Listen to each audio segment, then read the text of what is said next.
मुंडा मरासियां दा दर दर करदा इशारे मुंडा मरासियां दा आया आया दर दर करदा इशारे मुंडा मरासियां ਇਹ ਕਿਹੜਾ ਚੜੀ ਜਾਂਦਾ ਭੋਂਦਾ ਛਵੀਆ ਅੱਗੇ ਵੇਖਿਆ ਤੇ ਨਹੀਂ ਕਦੇ पारो जीबा तो ना मारो बख्शो हाँ जी चौधरी साहब ओ बख्शो आया जे जल्दी आ गल सुन चल चौधरी की गल सुन के आवा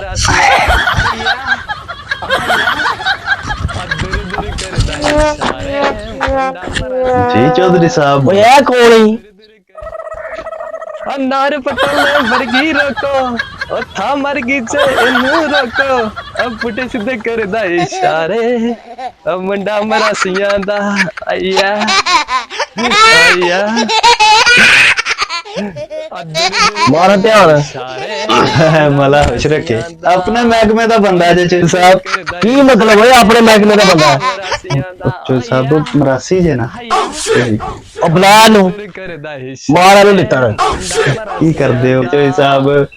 एक तो मरासियां दा सोहना बाल है असां ते दा नाम ही अंग्रेजी विच रखिया जे एसएम है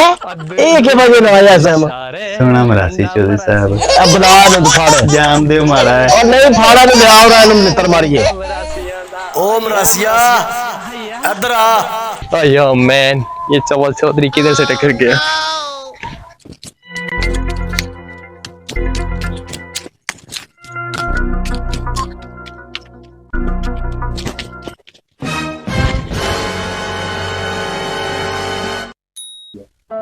अयो मैन बोला खुश रख के मैं की आख्या तुहानू ਅਸੀਂ ਹੁਣ ਤੇਰੇ ਆਉਣ ਦਾ ਇੰਤਜ਼ਾਰ ਕਰਾਂਗੇ ਫੜ ਬਖਸ਼ੂ ਪਾ ਲੰਮਿਆਂ ਨੂੰ ਮਾਰ ਲਿੱਤਰ